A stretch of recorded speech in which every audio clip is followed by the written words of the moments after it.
এবছর 2025 সালে তোমরা যারা ঢাকা বিশ্ববিদ্যালয়ের অধিভুক্ত 7 কলেজে ভর্তি পরীক্ষায় অংশগ্রহণ করেছিলে তোমাদের সর্বশেষ পঞ্চম ধাপের কিন্তু ভর্তি পরীক্ষার ফলাফলটা প্রকাশ করা হয়েছে। এখন হচ্ছে তোমাদের চূড়ান্ত ধাপ, এবং চূড়ান্ত ধাপে কত তারিখ থেকে ভর্তি শুরু হচ্ছে এবং কি কি কাগজপত্র লাগবে, সো আজকে এই বিষয়টা নিয়ে আলোচনা করব। দেখো 7 কলেজ রেজাল্ট 2025 সালের রেজাল্টটা কি করা হয়েছে, পাবলিশ করা হয়েছে, ঠিক আছে, পঞ্চম ধাপে। সো পঞ্চম ধাপে তোমরা যারা নতুন করে সাবজেক্ট পেয়েছো তোমরা সকলেই জানো নতুন করে তোমাকে কি করতে হবে, অনলাইনের মাধ্যমে তোমাকে ফার্স্ট অফ অল 3000 টাকা কি করতে হবে, অবশ্যই পেমেন্ট করতে হবে। 3000 টাকা তুমি কি করবা, অবশ্যই পেমেন্ট করে ফেলবা, ঠিক আছে। এরপর দেখো আবেদন ফি। এখন কথা হচ্ছে যে ভাই আমরা যারা আগে থেকে বিভিন্ন কলেজে সাবজেক্ট পেয়েছি, মাইগ্রেশনের ফলে সাবজেক্ট পেয়েছি, সো একটা জিনিস মনে রাখবা, তুমি মাইগ্রেশনের ফলে যে কলেজের সাবজেক্ট পেয়েছো ওই কলেজেই তোমার কি করতে হবে, ওই কলেজে হচ্ছে চূড়ান্ত ভর্তির জন্য ফর্ম পূরণ করতে হবে। এখন তুমি যদি মনে করো তাদের যে নিজস্ব ওয়েবসাইট রয়েছে, মনে করো তুমি যদি ঢাকা কলেজে পাও, তিতুমির কলেজে পাও, ইডেনে পাও, তুমি যেখানে পাও না কারণ প্রত্যেকটা কলেজের নির্দিষ্ট একটা কি আছে, ওয়েবসাইট রয়েছে। সো ওই ওয়েবসাইটে লগ ইন করে তুমি কি করতে পারবা, তুমি ফর্মটা যেখানে যে তথ্যগুলো প্রয়োজন হবে সবগুলো পূরণ করে সাবমিট করে কি করতে পারবা, ভর্তিটা কনফার্ম করতে পারবা। এরপর হচ্ছে ফর্মটা কি করবা, ডাউনলোড করে রেখে দিবা, এবং ডাউনলোড করে রেখে দেওয়ার পরে তুমি কি করবা, তোমরা সকলেই জানো সশরীরে কাগজপত্র জমা দিতে হবে কয় তারিখ থেকে, 6 থেকে 9 তারিখের মধ্যে তোমাকে নিজ নিজ ডিপার্টমেন্টে নিজ নিজ কি করতে হবে, কলেজে উপস্থিত হয়ে কি করতে হবে, জমা দিয়ে দিতে হবে।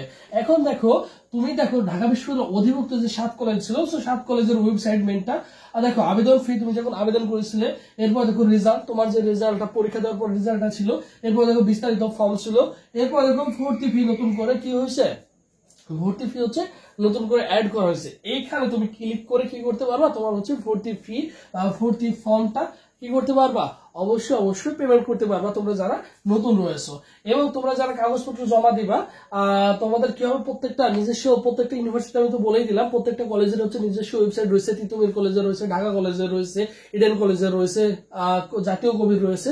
সো প্রত্যেকটা কলেজের নিজ নিজ ওয়েবসাইটে গিয়ে লগ ইন করে কি করবা, অবশ্যই ঢুকে হচ্ছে ফর্মটা পূরণ করবা, পূরণ করে ফর্মটা ডাউনলোড করে রাখবা। এরপর দেখো কি কি কাগজপত্র লাগবে, বিশেষ করে কম করে এসএসসি মূল হচ্ছে নম্বরপত্র লাগবে। তারপর দেখো সেভ ফর্মটা লাগবে। এরপরে যে তুমি সর্বপ্রথমে যে 3000 টাকা দিয়ে কি করছিলে, পেমেন্ট করেছিলে, 3000 টাকা ভর্তির পেমেন্ট স্লিপটা প্রয়োজন হবে, যেটা আগে থেকেই বলে আসছে। এরপরে হচ্ছে অ্যাডমিশন ফর্ম, তোমার কাছে যে অ্যাডমিশন ফর্মটা ছিল সেটা তোমার প্রয়োজন হবে। এরপরে প্রশংসাপত্র, এরপরে আরো কিছু কাগজপত্র লাগবে, যেমন তোমার কিছু ছবি প্রয়োজন হবে।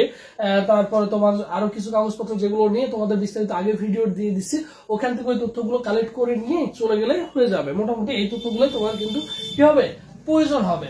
সো তোমরা দ্রুত কি করবা, তোমরা যদি এই 6 থেকে 9 তারিখের মধ্যে যদি কাগজপত্র সরাসরি জমা না দাও তাহলে কিন্তু অন্যথায় তুমি কিন্তু 7 কলেজ থেকে ভর্তি বাতিল হয়ে যাবে তোমার। সো সেক্ষেত্রে তোমার কি করতে হবে, অবশ্যই ডেটের মধ্যে তোমার পেমেন্টটা জমা দিতে হবে, কাগজপত্র অবশ্যই জমা দিতে হবে। আর যারা পেমেন্ট করতে চাও অবশ্যই 6 থেকে 9 তারিখের মধ্যে জমা দিতে হবে। আর কোনো কিছু যদি বুঝে না থাকো অবশ্যই ভাইদের কমেন্ট বক্সে কমেন্টে জানিয়ে রাখবা। এবং আরেকটি কথা বলি, কি কি কাগজপত্র লাগবে ওই রিলেটেড ভিডিওর লিঙ্ক হচ্ছে আমি কমেন্ট বক্সে কমেন্টে দিয়ে রাখবো।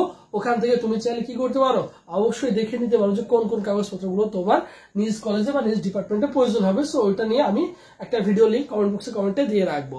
সো সবাই ভালো থাকো, সুস্থ থাকো, পরবর্তীতে আবার তোমাদের সাথে দেখা হচ্ছে।